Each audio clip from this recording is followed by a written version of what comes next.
Let me start with thank you for joining our online meeting and especially to our participants and speakers in this meeting. I would like to present you our efforts to develop a three-dimensional approach for assessing state capture and corruption risk in 4 European countries. We call it ski maps, and it comes from state capture estimation and monitoring of anti-corruption policies at the sectoral level. And it is designed to contribute to the fight against corruption in the European Union by delivering impact on multiple levels, so to say to policymakers, civil society organizations, experts, journalists, and so on, and to provide for long-term sustainability and scalability. The initiative is developing and implementing an integrated risk assessment tool for estimation and monitoring of state capture and for estimation and monitoring of state capture and of the implementation of anti-corruption policies at sectoral level in Bulgaria, Italy, Romania, and Spain.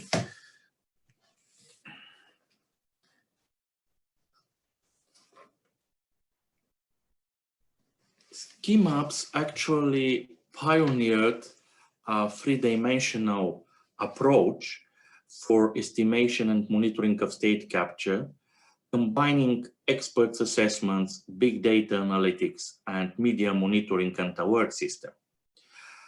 Expert assessment of the first element of them, the expert assessment of the effectiveness of regulatory and control institutions are done by sector, per sector and country, and the information for them is collected through specially designed survey-based instrument. In addition, 2 institutional surveys per country examine the effectiveness of the anti-corruption measures and policies on institutional level. In other words, within 2 selected institutions. The second element or the second dimension of our approach is the big data analytics, which integrates on one side corporate data on financial results and ownership structure of the companies, and on the other side, public procurement data. Using the big data analytics system, we analyzing procurement concentration and detect signs of irregularities in the procurement processes. The third element or dimension of our approach include automated media monitoring, which help us to identify journalistic investigation on suspected state capture and corruption cases, which actually provide context and extra information about suspicious companies or contracting entities. Each dimension rely on specifically designed methodologies that have been already piloted in different countries and in different cases. But for the first time, we put together all them and use them in an integrated way. This would give us more comprehensive understanding on the complex phenomena of state capture. This actually led me to the next question, and this is the issue how we actually define state capture as a concept, because it is a central one in our initiative for our study. The concept of state capture actually was initially developed as a part of a separate methodology, which after that has become one of the elements or dimensions of the current approach.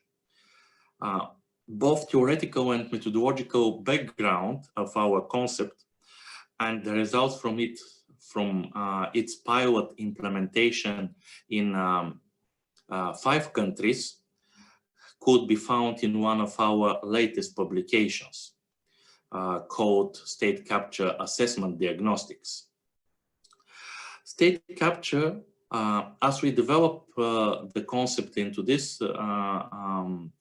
study, state capture could be described as an institutionalization of corruption relations which lead to virtual privatization of governance, delivering systematically and permanently private goods to the captors or privatizers of the government functions. Its objective is to grant long-term privileges to captors by exploiting the power of government for private benefit. The key characteristic of state capture is the public traces it leaves behind, because it needs to affect public policies so as to push it into a specific direction, let's say. It leaves public traces which can be discovered by suitable pattern finding mechanism. And we hope that our methodology actually not only identified, but also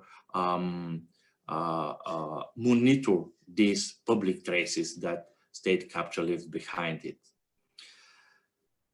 Ski Maps as an initiative and the project aims at developing evidence gathering mechanism which policymakers need to utilize for 2 purposes. First of all, to verify the existence of state capture practices in given economic sectors or regulatory and enforcement institutions. And second, to consider adjustments of the public policies which close the opportunities for private interests to use the public institutions for private benefits.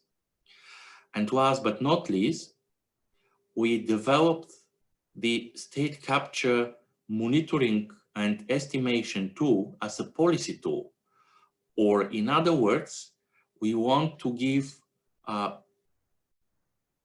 to policymakers something that is directly applicable by them and could inform their decision-making process.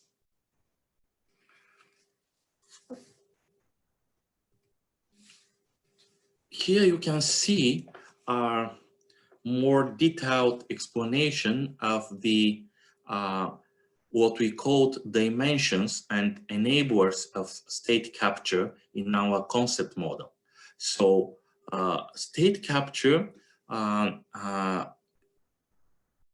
includes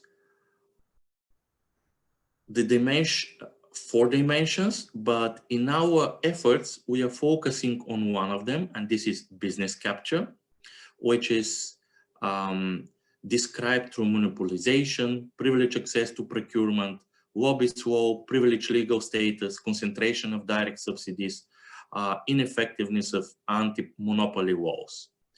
The other dimensions of state capture, like institutional capture, political capture, or black market capture, at this time, we are leaving them aside and we will not deal with them. And then state capture also includes 2 types of enablers, so-called institutional enablers. These are the anti-corruption policy, ineffectiveness, lack of integrity, lack of impartiality, private interest bias in the activities of the institutions. And then the so-called environmental enablers. These are the media, administrative corruption, and judiciary corruption.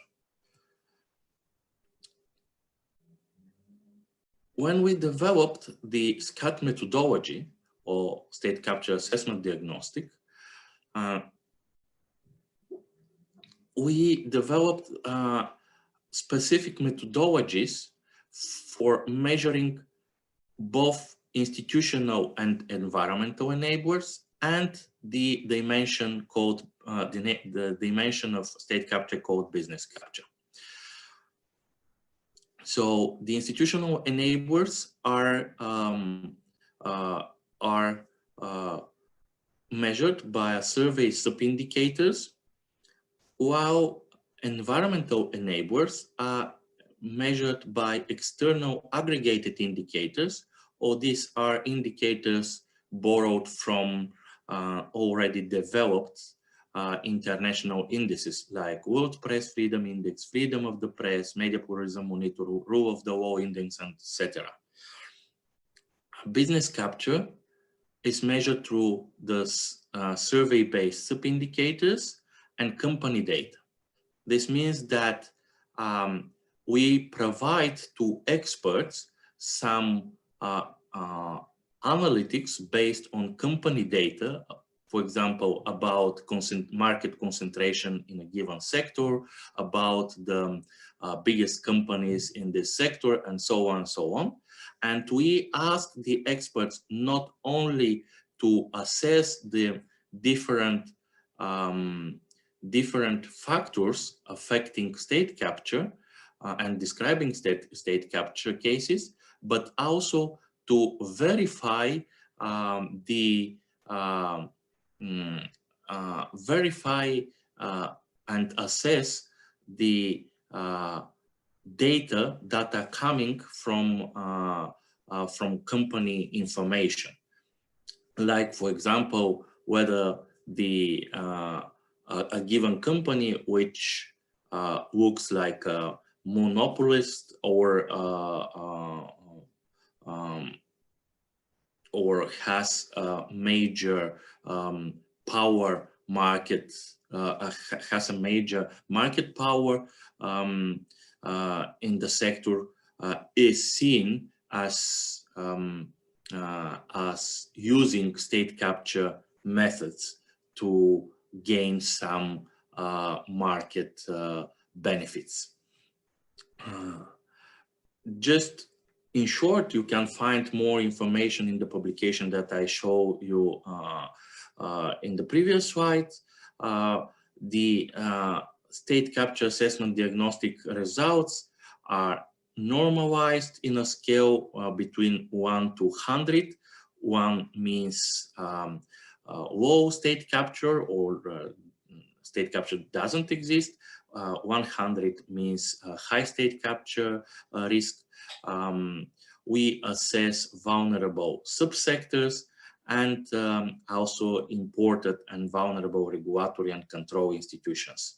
And here you can see an example of these three elements: institutional enablers, environmental enablers, and business capture, measured through their indicators for two countries, Bulgaria and Czech Republic, and how we compare between the countries and between the sectors. As I said, in addition to the state capture assessment diagnostics, which is used to assess state capture, predominantly state capture mechanisms in a given sector and country, we use for expert assessments one methodology more, which is again surveys-based, and this is so-called MACPI, or Monitoring Anti-Corruption Policy Implementation, and it is used to assess the effectiveness of anti-corruption policy measures and policies within a given institution. So it is applied on institutional level. It has 4 stages.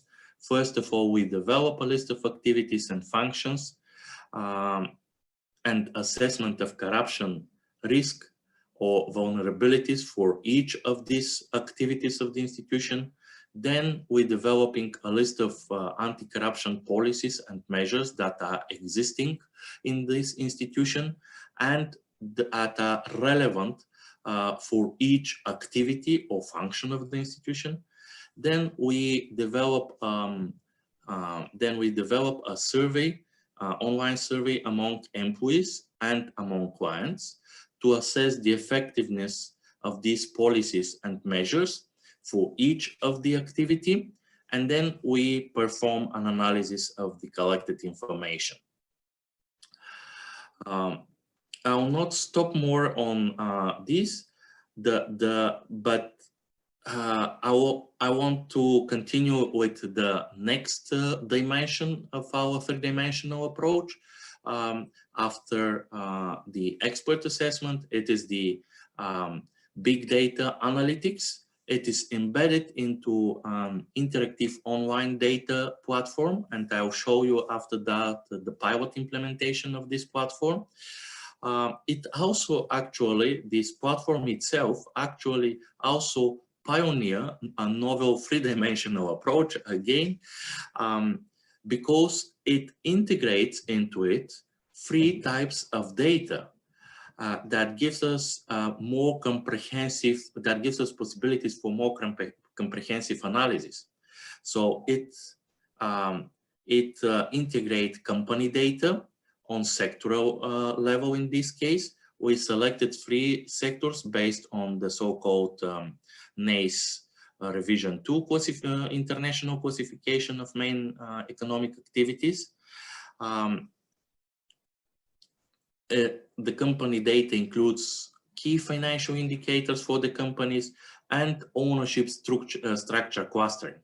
The latter is extremely important because this gives us the possibility to analyze not the procurement behavior of a single legal entity, but the procurement behavior of the economic group of companies. So this is quite difficult, but at the same time, it gives us the possibility to see the reality, because you know that in reality, there are several companies that usually are part of the same economic group or controlled by the same owner. But they bid for different public tenders separately. And if you want to see actually what is the procurement concentration, let's say, you have to use data for ownership clustering of the companies and not only data on the level of the single legal entity. Then the second group of data that we integrate into this platform is, of course, public procurement data. We use tenders electronic daily data, which is made publicly available by the European Commission, and for selected CPV codes. CPV codes, this is for those of you that don't know, this is the classification of procurement for procurement purposes. It's common procurement vocabulary codes. So this data includes number, value and frequency of contracts per contracting entity and per supplier, in this case a company, and so on. And the third element or third dimension of this interactive online data analytics platform is the media monitoring and alert system, or we collecting information automatically for journalistic investigations on suspicious cases related to contracting entities and companies. And as I already said, this gives us additional background information and context of our analysis based either on the hard data analytics, so big data analytics, and on the experts from the experts assessment. The interactive online data platform was developed together with our partners from BizPortal, actually they provide to us the public procurement data already aggregated, cleaned, and so on, which is one of the big technological challenges in this project. This platform offer us different analytics, filters, and red flags on both micro level, so on per contracting entity or company, and macro level. It could be either sector level or country level. The filtering features both international and local company ranking. It means a ranking of companies either based on a list of companies from different countries, if you select, for example, more than 2 countries in the filtering, or based on the ranking of the companies within a country, if you select only 1 country. This ranking could be done by several factors or several indicators, let's say. I give here only 3 examples, like contract award frequency for a given period, like the last 12 months or other, total value of contract, average value of contract, and so on. So you can filter both contracting entities and companies by these indicators. As I said, in addition to the filtering, the platform offers us also aggregated analytics and red flags. And I'm talking here about aggregated analytics because actually it uses analytics that aggregated results both from company financial and ownership data and public procurement data. And we are going to add also to this media monitoring data that are still under development and not ready in the pilot version of the platform. I give here as an example only a few indicators for aggregated analytics and red flags, like procurement exposure index, or this is a share of contracts out of the total company's annual turnover, which very clearly shows which are these companies that, let's say, rely majorly on public procurement tenders to survive. When we piloted this methodology 4 years ago, if I'm not wrong, within the Anti-Corp project, then we found that, for example, among the 40 biggest suppliers of construction services in Bulgaria, there are companies that have up to 74% of their annual turnover coming from public procurement, which means that in this case, this company couldn't survive if they lost their public procurement,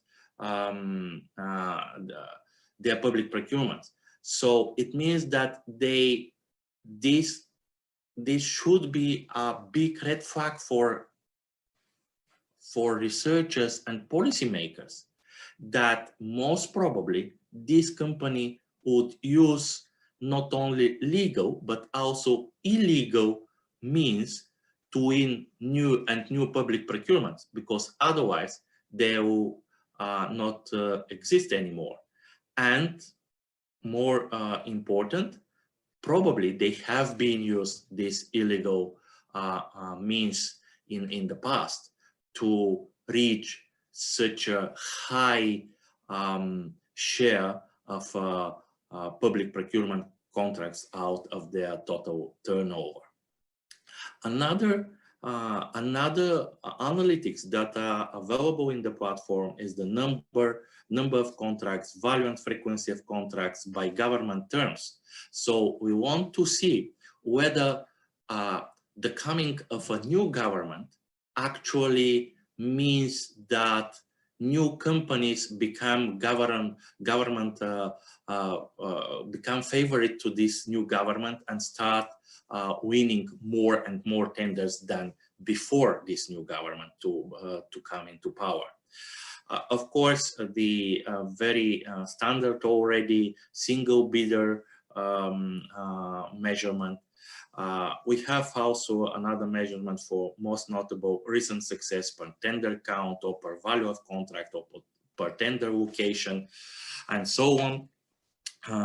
It means to see whether a company starts to win more and more tenders in a given period. We have also an indicator for offshore involvement, so whether the beneficial owners of the companies that win tenders have been registered in offshore zones and so on and so on. I want just to show you some screenshots from the online interactive platform. As I said, it is already online, and if you want to receive an account to see it and to test it, please send us Vladimir from who is the software engineer, major software engineer behind this platform, warn me in the chat. Just send to us or now in the chat your email, and Vladimir will make a registration or an account for you, because this functionality is still not ready for the platform, and it is password protected right now. But when the platform is ready, of course, it will be publicly available. Here is the filtering. As you see, I filtered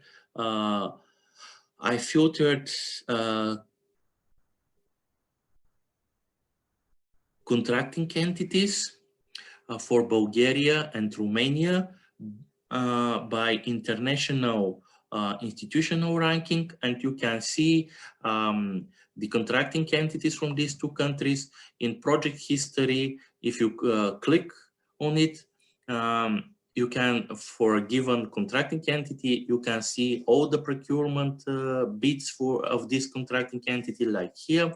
This is the project history of National Agency Road Infrastructure in Bulgaria, which is one of the biggest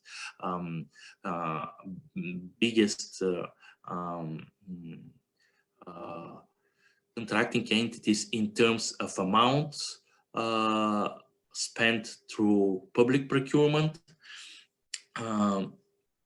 You can also have institutional profile of this contracting entity, which gives you summarized information about the procurements, like you see total contracts awards, contract awards in last 12 months, the total amount, awarded amount in last year, contracts in number and in amount per year, and so on and so on. You can have also, as I said, not only on micro level, like on contracting authority or company level, but also on macro level, so on a sector level, some analytics. Here I made a chart for value of contract per number of tenders. So in a way, the average value of contract for Bulgaria, Italy, Romania, and Spain for 2 years period. And as you can see, the data shows that in Italy, the average amount of tender is much higher than in the other 3 countries. When I saw this and I dig into the data, actually I found that this is because of the tenders coming from wholesale of pharmaceutical goods and not from the other two sectors, construction and wholesale of fuels, that we analyze actually in here. So I just want to show you that when you see some results, you can further dig into them and find new and new findings.